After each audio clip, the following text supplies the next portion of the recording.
Bienvenue dans Sequoia, le journal du développement durable. Connaissez-vous la commune de Gripon? Cette commune à l'ouest de la Guadeloupe, située entre la mangrove et la plaine canière.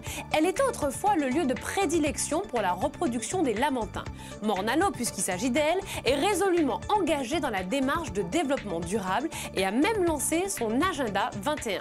C'est dans ce cadre que la commune a décidé de lancer la construction d'une station d'épuration des eaux usées aux normes HQE. On regarde.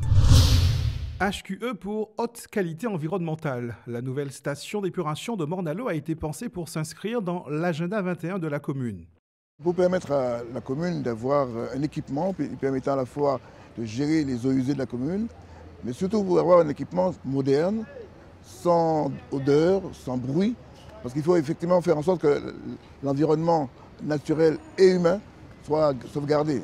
Donc c'est pour cela qu'on a voulu mettre HQE, haute qualité environnementale, c'est-à-dire sans bruit, sans odeur, et évidemment permettant aussi aux élèves d'aller voir au niveau pédagogique ce que c'est. Eh bien, il s'inscrit tout à fait naturellement dans la mesure où l'agenda 21 c'est déjà préserver le présent pour permettre aux générations futures d'avoir un environnement sauvegardé. Eh bien, le projet HQE, c'est effectivement dans le cadre de l'agenda 21, faire en sorte que l'environnement soit sauvegardé pour le protéger pour les générations futures, tout simplement.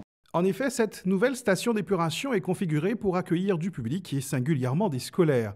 Les promoteurs du projet ont voulu y inclure un volet pédagogique pour permettre à la population de découvrir comment fonctionne une station d'épuration. Mais outre cette spécificité, le nouvel outil présente des particularités bien précises.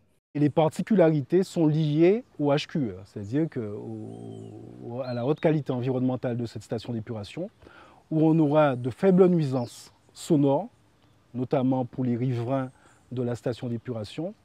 On a cherché aussi à réduire au maximum les nuisances olfactives. Ça aussi, c'est une particularité forte. Deux autres éléments sont très importants liés au HQE. On a voulu une station d'épuration peu énergivore, donc des consommations faibles en énergie, et aussi un équipement en termes de coût de gestion qui est relativement optimisé. Parce qu'on pense souvent à l'investissement et beaucoup moins à la gestion. Or, l'équipement est là pour durer une trentaine d'années.